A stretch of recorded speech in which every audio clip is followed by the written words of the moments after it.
समय समय की बात है, एक खूंखार जो अपने शिकार के लिए किसी भी हद तक जा सकता है। तस्वीरों में देखिए कुएं में कैसे दुबका पड़ा है, ठिठुर रहा है। जी हां, मध्य प्रदेश के हरदा जिले के रहटगांव रेंज के बड़वानी गांव के कुएं में एक तेंदुआ गिर गया, जहां से बाहर निकलना तेंदुए के लिए मुश्किल ही नहीं बल्कि नामुमकिन था।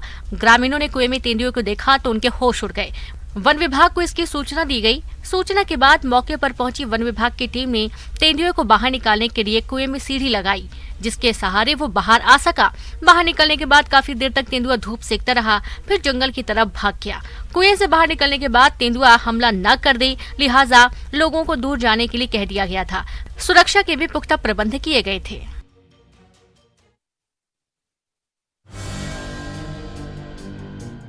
जान हथेली पर डालकर लोग तेल लूटने में लगे हैं। वायरल वीडियो में देखा जा सकता है कि कैसे लोग ट्रैक पर चलती ट्रेन के तेल टैंकर से लूट रहे हैं। वायरल वीडियो की पुष्टि न्यूज 18 नहीं करता, लेकिन दावा किया जा रहा है कि वीडियो बिहार के भेटा के नागाजी पुल के पास का है। तेल लूट की तस्वीर देख आप हैरत में पड़ जाएंगे। रेल पुलिस के नाक के नीचे किस तरह से तेल लूट का ये खेल सुरक्षा पर भी सवाल खड़े कर रहा है। देखिए कैसे बाल्टी ड्रम लेकर लोग तेल लूटने के लिए टूट पड़े हैं। उन्हें न तो अपनी जान का खतरा है और न ही किसी तरह का कानूनी डर, बस होड़ है तेल लूटने की।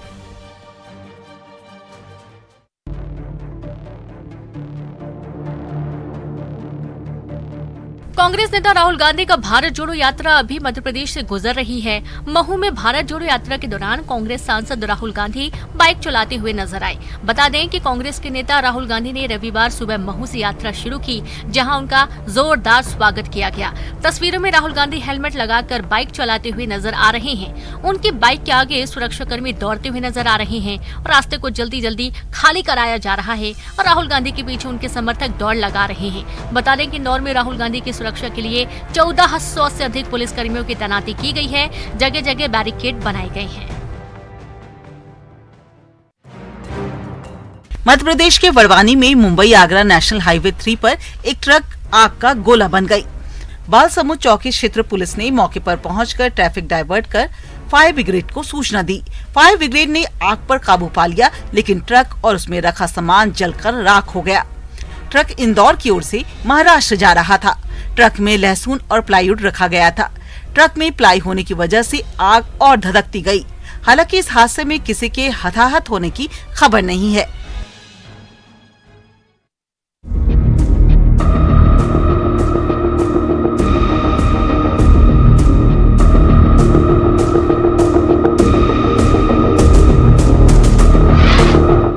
मध्य प्रदेश के कटनी के मणोपुरम गोल्ड लोन बैंक से 17 किलो सोने की लूट के मामले में तफ्तीश जारी है। दिन दहाड़े हुई इस लूट के बाद पुलिसिया तंत्र के कान खड़े हो गए हैं। इधर लूट के बाद एडिशनल एसपी गजेंद्र सिंह कंवर का बयान सामने आया। संभव है कि लूट के बाद आरोपी मंडला की तरफ भागे हों, लिहाजा हर बिंदु पर गहनता से पड़ताल करते हुए सघन वाहन चेकिंग की जा रही है। इधर वाहन चेकिंग को देखकर 2 संदिग्ध ने भागना भी शुरू किया, तो पुलिस ने तत्काल उन्हें दबोच लिया। पूछताछ के बाद पता चला कि आरोपी लूटकांड से जुड़े हैं। आरोपियों को कटनी पुलिस के हवाले किया गया। उम्मीद है कि पूछताछ के बाद पुलिस को अहम सुराग हाथ लगेंगे।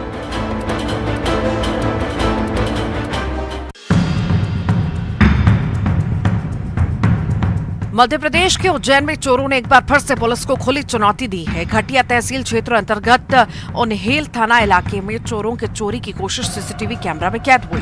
तस्वीरें देखिए। सुबह करीब 10 बजे का वक्त है। प्राथमिक स्वास्थ्य केंद्र के पास कुछ बाइक खड़ी हैं। वहीं एक शख्स आता है जो चोर है। उसने महज कुछ सेकंड में कई बाइक्स के लॉक को खोलने की कोशिश की। इससे पहले वो किसी बाइक को लेकर रफू चक्कर होता। मकान मालिक ने उसे देख लिया। फिर चोर पकड़ा गया और शुरू हुई चोर की पिटाई। पिटाई के बाद आरोपी को पुलिस के हवाले कर दिया गया। पुलिस ने मामला दर्ज कर उससे पूछताछ शुरू कर दी है। आरोपी के जरिए बाइक चोर गिरोह तक पहुंचने का प्रयास भी लगातार जारी है।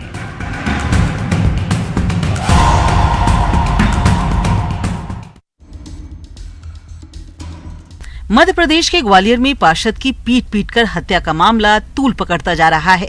हत्या के बाद चक्का जाम मामले में पुलिस ने एफआईआर दर्ज की है। मुरार थाने में पार्षद के समर्थकों में 14 नामजद और 50 अज्ञात लोगों पर मुकदमा दर्ज किया गया है।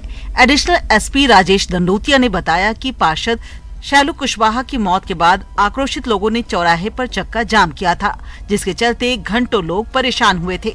उन्होंने कहा कि विरोध के अन्य तरीके हो सकते हैं, उन्हें थाना आकर पुलिसकर्मियों से बात करनी चाहिए, लेकिन लोगों ने हंगामा किया।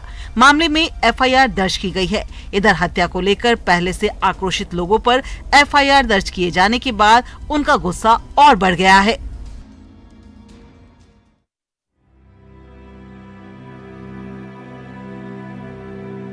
महीनों की मेहनत के बाद किसान अपनी फसल को काट कर घर लाते हैं। उस फसल से जुड़ी होती है परिवार की उम्मीदें। लेकिन बलरामपुर के ग्राम पंचायत अतोरी बोधापारा गांव एक किसान की उसी उम्मीद में आग लग गई, जिसके लिए किसान ने कई सपने देखे थे। किसान ने अपने खलिहान में 1 एकड़ की धान की फसल काट कर जमा किया था।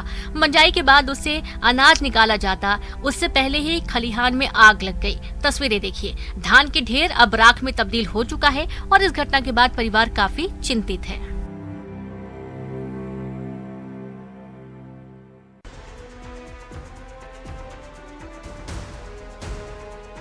मध्य प्रदेश के रीवा जिले में बड़ा हादसा हो गया।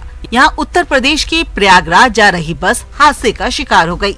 यहाँ हाईवे किनारे ढाबे के पास 2 बसों की आपस में टक्कर हो गई। गनीमत रही कि बसों में सवार यात्री बाल बाल बच गए। हादसे के बाद सभी बाहर निकले, ड्राइवर की भी जान बच गई।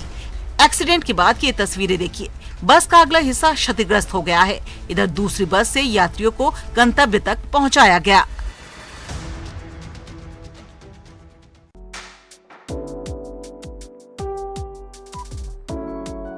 छत्तीसगढ़ के अलग अलग इलाकों में जंगली जानवरों के आने का सिलसिला लगातार जारी है। इधर कांकेर में भालू का आतंक थमने का नाम नहीं ले रहा है। जिले के नंदनमारा के घर में फिर से भालू घुस आया, जिसके बाद हड़कंप मच गया। आनन फानन में लोग या तो अपने कमरे में बंद हो गए या फिर घर से बाहर भागे। इसकी सूचना वन विभाग को दी गई। हालांकि विभाग भी लगातार लोगों से सतर्कता बरतने की अपील कर रहा है। गोविंदपुर, नंदनमारा, माटवाड़ा में इन दिनों भालू की चहलकदमी खूब देखी जा रही है।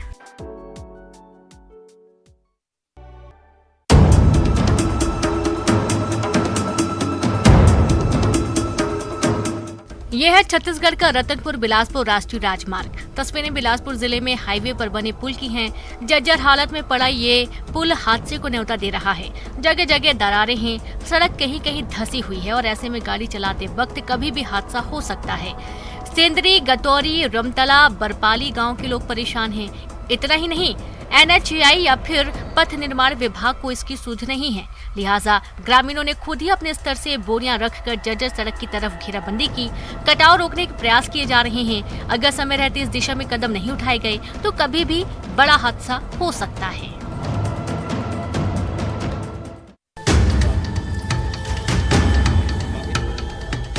छत्तीसगढ़ में धान खरीदी की प्रक्रिया चल रही है। लोगों को परेशानी ना हो, लिहाजा हर स्तर से प्रयास किए जा रहे हैं। कोरिया कलेक्टर ने धान खरीदी केंद्रों का औचक निरीक्षण किया। कलेक्टर ने अलग अलग केंद्रों पर जाकर निरीक्षण किया। जांच पड़ताल के दौरान 305 बोरी धान भी जब्त किया गया। इन केंद्रों पर अवैध तरीके से धान खरीदे जाने की शिकायतें मिली थी। इधर बलरामपुर जिले में भी किसान से 130 बोरी अमानक धान जब्त किया गया। किसान अमानक धान बेचने समिति पहुंचा था। धान खरीदी केंद्र राजपुर में ये कार्रवाई की गई है। धान खरीदी प्रक्रिया में किसी तरह के गड़बड़ झाला ना हो, प्रशासन इसका पूरा ख्याल रख रहा है। इस बीच ऐसी शिकायतें आने पर तुरंत कार्रवाई भी की जा रही है।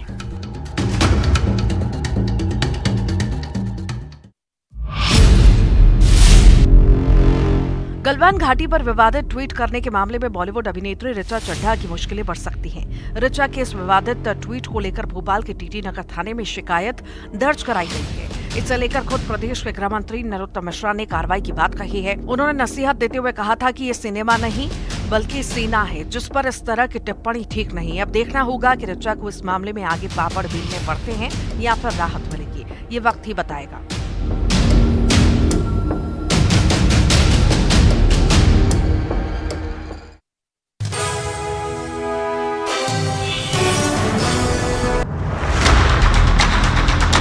छत्तीसगढ़ में लाल आतंक पर लगाम लगाने के लिए अभियान लगातार जारी है। नक्सलियों के मंसूबे को नाकाम करने के लिए हर संभव प्रयास किए जा रहे हैं। इस बीच बलरामपुर में सुरक्षा बलों को बड़ी कामयाबी हाथ लगी। नक्सलियों के खिलाफ मुहिम में पुलिस ने बूढ़ा पहाड़ के पास थलिया गांव में सर्चिंग ऑपरेशन चलाया, जिसमें बड़ी मात्रा में हथियार बनाने के सामान बरामद हुए। नक्सलियों के दस्तावेज भी मिले हैं और उनके झंडे में। बता दें कि बूढ़ा पहाड़ नक्सलियों का बड़ा अड्डा है, जिसे मुक्त करने के लिए अभियान चलाया जा रहा है। छत्तीसगढ़ झारखंड की संयुक्त टीम नक्सलियों के खिलाफ अभियान में जुटी है।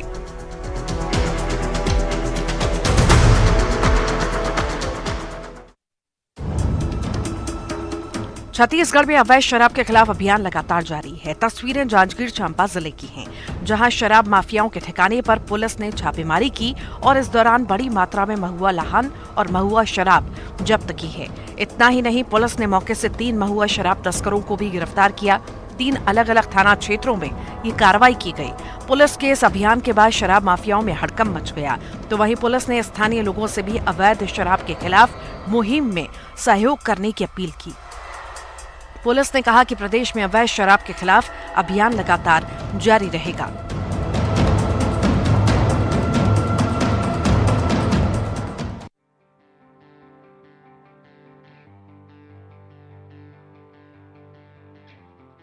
जंगलों के बीच इस कच्चे रास्ते को देख रहे हैं आप।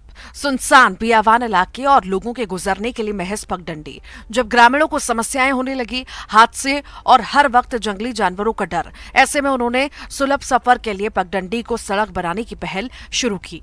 ग्रामीणों के इस पहल का प्रशासन ने संज्ञान लिया। फिर क्या था, मेहनत रंग लाई और पंडरिया ब्लॉक के वनांचल ग्राम अच्चरा भेलकी के बीच सड़क निर्माण का काम शुरू हुआ है। महात्मा गांधी राष्ट्रीय ग्रामीण रोजगार गारंटी योजना के तहत सड़क निर्माण कराया जा रहा है। सड़क बन जाने के बाद लोगों की चुनौतियां कई गुना कम हो जाएंगी।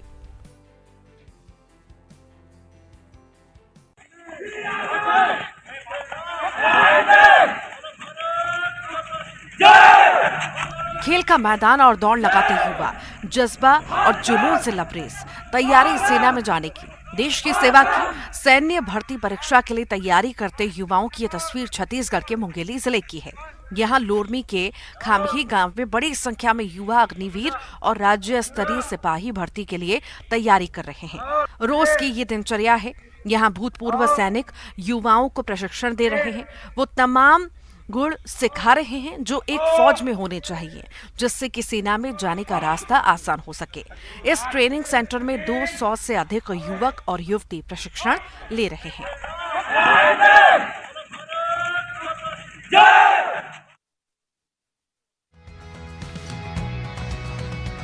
कोरोना संक्रमण के दौर में ऑक्सीजन की किल्लत से भला कौन वाकिफ नहीं होगा। ऐसे में 24 घंटे ऑक्सीजन देने वाला एक 75 साल पुरानी पीपल के पेड़ को विकास की भेंट चढ़ाने की बजाय उसे नई जिंदगी दी गई। विशालकाय पीपल के पेड़ को ट्रांसप्लांट करने की तस्वीरें मध्य प्रदेश के खंडवा जिले की हैं। यहाँ कॉलोनी निर्माण में पीपल का पेड़ बाधा बन रहा था। इसे काटने की नौबत आ गई थी, लेकिन शहर के पर्यावरण प्रेमी रितेश गोयल ने जिला प्रशासन से अनुमति लेने के बाद एक बेहतर कदम उठाया। गोयल ने खुद के खर्चे से हैदराबाद से पेड़ ट्रांसप्लांट की टीम को बुलवाया। पेड़ को सुरक्षित जड़ से उखाड़ा गया। अब उसे दूसरी जगह उगाने के लिए बैंड बाजा और गाजे बाजे के साथ ले जाया गया। वृद्ध पीपल के पेड़ को नई जिंदगी देकर गोयल ने मिसाल पेश की है, जिसकी खूब तारीफ हो रही है।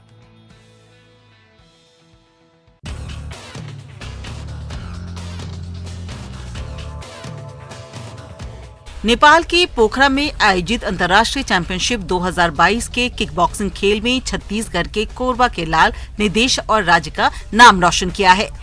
प्रतियोगिता में गोल्ड मेडल जीतने वाले कोरबा निवासी खिलाड़ी राजेंद्र निर्मलकर का उनके परिजन और समाज के पदाधिकारियों ने निर्बा पहुंचने पर स्वागत किया और जीत की बधाई दी।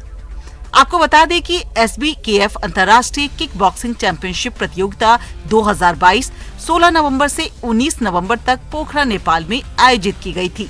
इसमें छत्तीसगढ़ के 20 खिलाड़ियों ने हिस्सा लिया था।